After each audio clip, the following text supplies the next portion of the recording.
Outra coisa importante agora para o segundo bimestre, tá, galera? É o triângulo retângulo. A gente vai trabalhar bastante sobre ele. E, inclusive, vocês vão utilizar as deduções deles na física bastante, tá? Então, para quem for fazer uma engenharia, qualquer ramo voltado para matemática ou para física na faculdade, e além do ensino médio, né? Vocês vão utilizar o triângulo retângulo e os seus cálculos para sempre, tá? Então, vamos ao que interessa. O triângulo retângulo tem esse nome por quê? Porque se a gente pegar um retângulo qualquer e dividir ele no meio assim, ó, a gente forma dois triângulos. Simples, né, galera? Então, a área que eu já passei para vocês na outra aula de um triângulo é a base vezes a altura, divide por 2, tá? Então, a gente precisa saber alguns nomes agora. Sempre, tá? Um triângulo retângulo que a gente for trabalhar, sempre vai fazer um ângulo de 90 graus, um ângulo reto. Então, esse aqui, ó, a gente chama de ângulo reto. Ou seja, ele faz 90 graus. Outra coisa importante é aquela reta que fica oposta a esse ângulo, ou seja, do outro lado, essa reta aqui, ó, a gente chama de hipotenusa.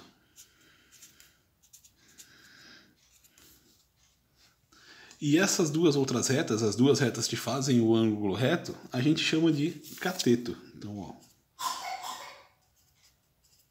cateto. E essa aqui também é um cateto. Tranquilo? Então, por enquanto, a gente só precisa saber isso.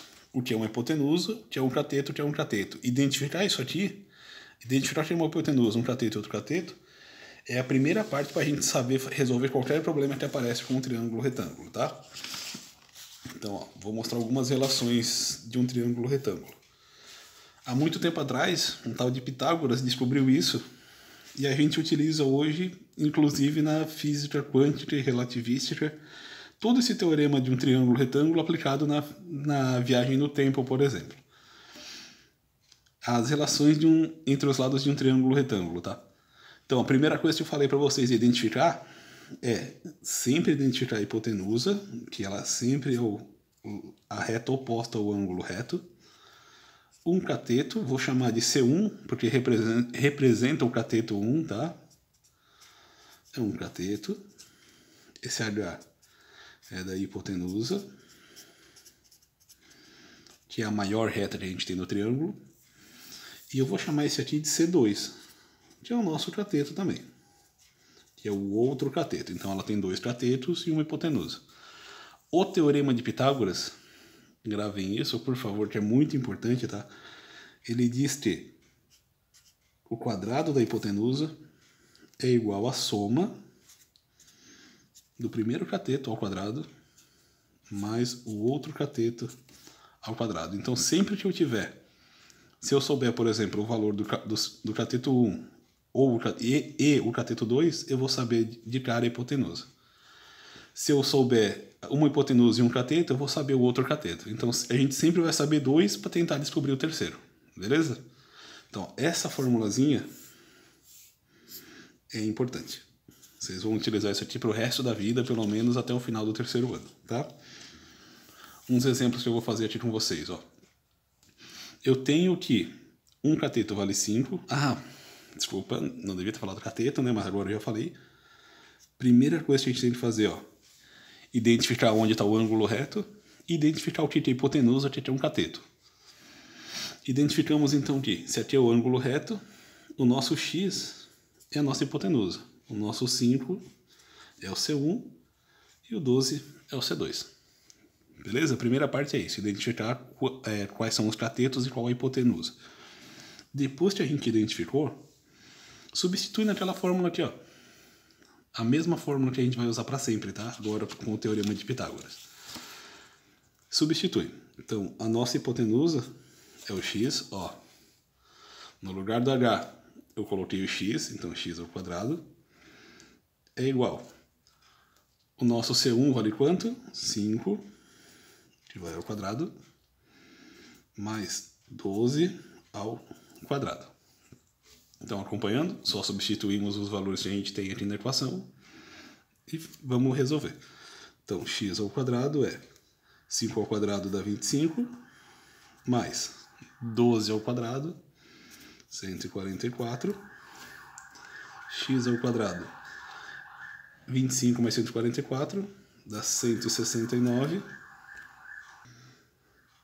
E para deixar este x ao quadrado, para retirar esse quadrado do x,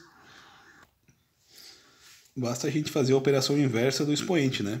Para quem não lembra, é a raiz quadrada. Então, se eu quero me livrar desse quadrado que tem aqui em cima do x, basta eu fazer uma raiz de 169.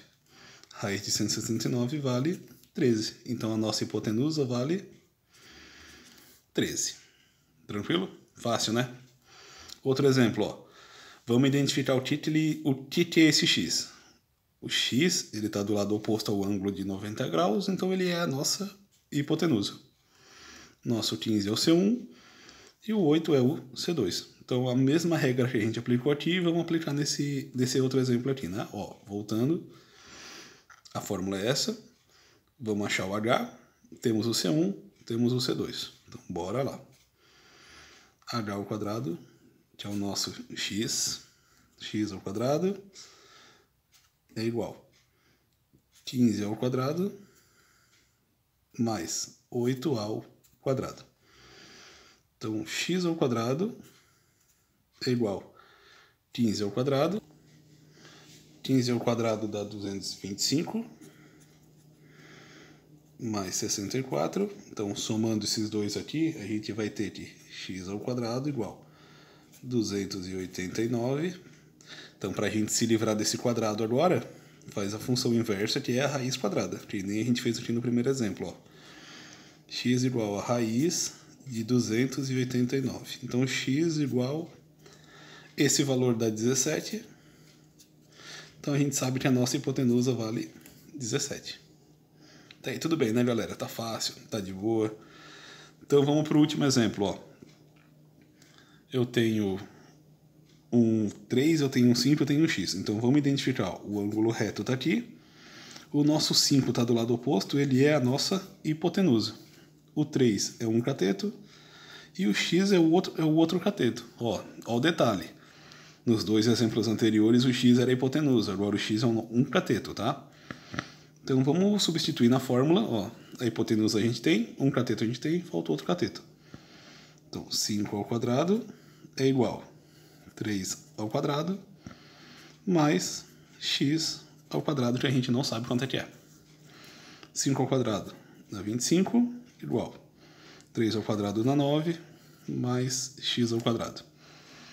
Como a gente quer isolar o x, passa o 9 para o outro lado, né? Vai ficar 25 menos 9 igual a x ao quadrado. 25 menos 9, se eu não me engano, dá 16, igual a x ao quadrado. Para eu me livrar desse quadrado, então eu tenho que a raiz de 16 é igual ao x, e a raiz de 16 vale 4. Tranquilo, galera? Então, ó, tomem cuidado, tá? Que nem sempre o nosso x vai ser hipotenusa. Então, se a gente tem o x num cateto, a gente vai ter que fazer uma operaçãozinha a mais, que é isolar o x do cateto, tá?